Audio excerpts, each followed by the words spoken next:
Hello mga kabibig! Welcome back sa ating bagong YouTube channel. Ito ang pinakamaingay nga YouTuber sa balat ng YouTube. Ako si Kabibig, maglebak-lebak na tao with evidence. Ako po, para yatang magagalit ang sabay ng Pilipino nito. Itong binulgar ni Ping Lacson. Binulgar ni Ping Lacson ang ginawa ni Grace po. Naku po. Pumayag nga ba si Grace po na magkaroon ng blanco ang BICAM report dahil may akap billion ang mga tor? Naku po. Naku, 'di ba? Naging debate itong akap-akap na si Amy Marcos nag-react dapat matanggal itong akap pero binalik nila. Kaya nawindang ang mga netizen, bakit binalik ang akap? Ay meron palang 5 billion ang Senado. Baka ito ang rason na ang yung iba pumirma at yung iba hindi nakita ang mga blanco. Baka nabulag sila dahil sa 5 billion kabibig. Yan at iba pang mga eksklusibong lebak-lebak with egg. Tama tong anong ay ewan ko nga bibig ko na-shock na lang ako sa mga pasabog ni ex-Senator Ping Lacson. Ito si Ping Lacson 'no, ang dami din palang alam. Buti nagsalita ito si Ping Lacson. Dahil sa 5 billion na bulag ang mga senador at pumirma sa blankong BICAM report. Totoo kaya ito kabibig? Nako, pakinggan natin si ex-Senator Ping Lacson. Ako, baka manalo si Ping Lacson dito. Baka ito ang magpapabango sa pangalang Ping Lacson at bobotohan siya ng maraming Pilipino kasi may alam si Ping Lacson ha. May alam, hindi yung nagmamarunong, marunong talaga si Ping Lacson. O, ito kabibig ha, nakita ko lang sa Twitter ba. At pinag-usapan ito na maraming netizen. O, ito na. Pakinggan natin. Okay, Ping, ready ka na ba? Go. Nakita ko mismo kasi napadala na ko ng kopya. And at least 14 senators ang nakapirma doon sa BICAM report na may mga blanco. So, doon pa lang sa ginawa ng Senate, medyo may problema na kasi blanco. Nagulat nga ako, saka parang nakaka-gimbal na sinabi ng Senado, okay, kasi tinanggal na Senate yun Senate version. Oo, ayaw nila. 26 billion. Oo. And nakita ko si Senate Finance Committee Chairperson, si Grace po. Ang sabi niya, pumayag na kami ma-restore kasi binigyan kami ng 5 billion. Agoy! Anak ko po, pumayag si Grace po na ma-restore ang 26 billion akap para sa mga congressman kasi meron silang 5 billion.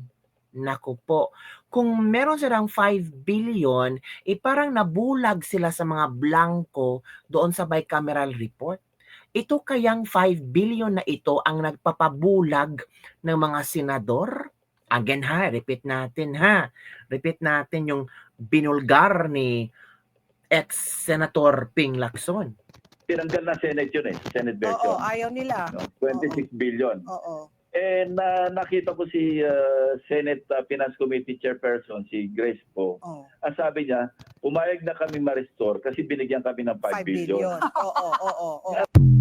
Yun ha, pumayag silang Ang sabi niya, ma-restore. pumayag na kami ma-restore kasi binigyan kami ng 5 billion. Agoy. So, posible ang 5 billion ang nagpapabulag ng mga senador kaya pumirma at hindi nakita ang blankong bicameral report. Nako, ano ba yan? Ito si Grace po ha. Ito si Maring Grace. Hindi yan nasagot ang tanong ng isang reporter sa GMA. Kung ano-ano lang pinag-uusap-usapan ni Maring Grace. Ewan ko si Maring Grace po. Oy, ito na si Maring Grace po. Maring Grace, ano ba nga? Ito na, Maring Grace. Sige, go Maring Grace. Sige, Maring Grace, itodo mo na. Go. But in terms of stages, from BICAM report na black and then enrolled bill with figures, sinong gumawa nun? No, alam mo, pag sa enrolled bill, Diba ang tanong sinong gumawa? Pero iba ang sagot ni Grace po. yun yung pinaka-importante dun sa BICAM. Sino nga ang gumawa ng enrolled bill? Ang tanong ng reporter, sinong gumawa ng enrolled bill? 'di ba? Hindi yung kung ano ang gagawin sa enrolled bill. Wala namang blanco doon and all the totals have already been verified and in fact, nung Sinabi ni Grace Bo, walang blanco sa enrolled bill. Again ha? Again. Go. and then enrolled bill with teachers, sinong gumawa nun? no, alam mo, pag sa enrolled bill, yun yung pinaka-importante doon sa BICAM.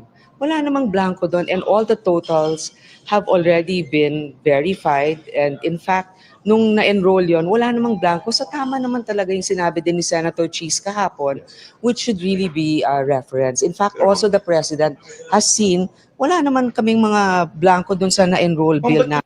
So, walang blanco sa enrolled bill. May blanco sa BICAM, pero walang blanco sa enrolled bill. So, sino nag-fill? Diba? Ay, na-booking si Grace po. Na-booking. Booking si Grace po. Sabi niya, sa enrolled bill, walang mga blanco. Ang tanong, sa BICAM. So it means, may nag-fill up sa enrolled bill para walang blanco doon at na-process tugaa. Kaya sabi ni Pangulong Bongbong Marcos na receive ni Pangulong Bongbong Marcos walang blanco. Kasi sa enrolled bill pa lang, meron nang nagdoktor, meron nang nag-fill in. So ang sino ang managot? Ang Kongreso. 'Di ba, mga kabibi? Naku, sabi ni Grace po ha, na, again ha, Grace po, go. In terms of stages, from BICAM report na blanco, and then enrolled bill with teachers, sinong gumawa nun? No, alam mo, pag sa enrolled bill, yun yung pinaka-importante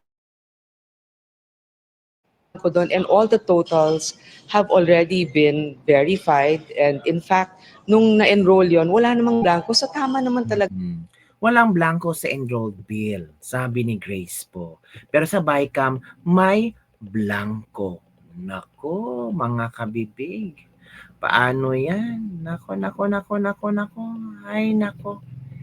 Ay, ang gulo-gulo. Nako. Yun na nga, kabibig eh. Ang gulo-gulo.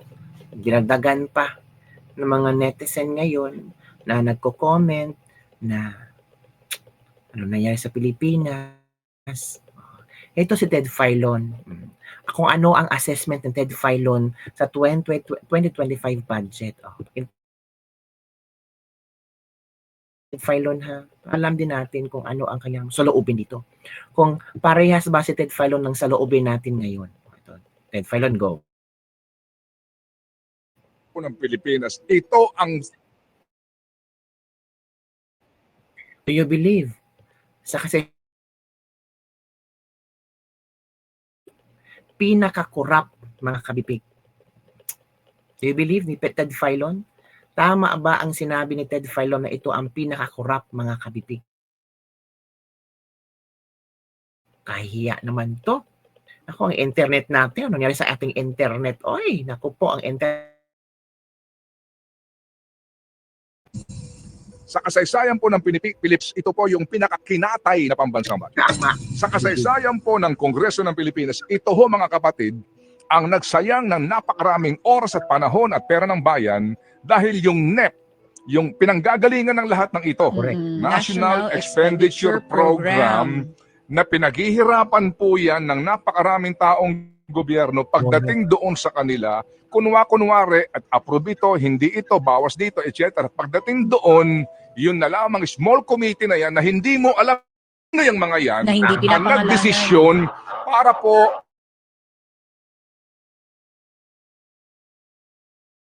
ang bansang budget na ngayon. Ito na po yung presidente, sinasabi niya, nahihirapan akong ito. Kasi ang ng Ko, mga kabibig. So yan mga kabibig. gobyerno sa reenacted budget, hindi. Nagkaroon na ba ng karanasan ang gobyerno ng reenacted budget? Opo. Panahon po ni Gloria Macapagal Arroyo. At dalawang yata yung reenacted budget. Tuwan-tuwa nga sila. Opo. Masama lang po ang indikasyon yan sa ating mga investors, sa mga, alam niyo na, yung Correct, mga correct. nagbibigay po ng rating sa atin, etc. Pero yung reenacted budget na yan, maaari naman talagang muli, kung ito po mga kapatid ay kinatay-katay, ibalik sa kanila, mag-session kayo, mag-special session kayo, Correct. ayusin nyo, balik nyo sa akin ng Pebrero. Hindi humamamatay ang mga Pilipino. Tama. Hindi ba? Ang gusto Opo, lang ng mga Pilipino ba, yung fair, yung transparency and accountability. Hindi yung parang kaming ginagawa yung gago para lang mapasa ang budget, para may makurakot kayo at kakatayin nyo. Take note ha. Pinasa lang ang budget kasi may 5 billion ang akap ba? Okay lang ang akap kasi may 5 billion ang Senado. Wow, Grace po. Ano nangyari sa iyo, Day? Kahiya naman yan. Diba mga kabibig?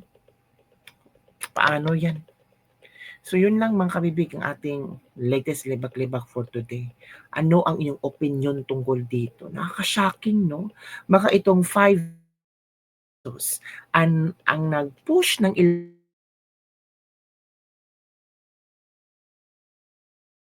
sa BICAM, sa blankong BICAM report. Baka itong 5 billion na ito ang rason kung bakit hindi nila nakita ang mga blankong BICAM report. Nako. Pag ang pera ang pag-usapan, no, malilimutan mo talaga lahat. Pag ang pera ang pag-usapan ba, wala ka nang pakialam sa kung sino ang magugutom, kung sino ang walang trabaho, kung sino ang mawala ng programa para sa health, para sa pagkain, sa agriculture, at kung ano-ano pa. Wala ka nang pakialam basta ikaw diba? Masikmura mo yung pera ng taong bayan na pinaghihirapan nila araw a game lang. Yun lang kabibig. Don't forget to like and share this video. Bye everyone. See you next time.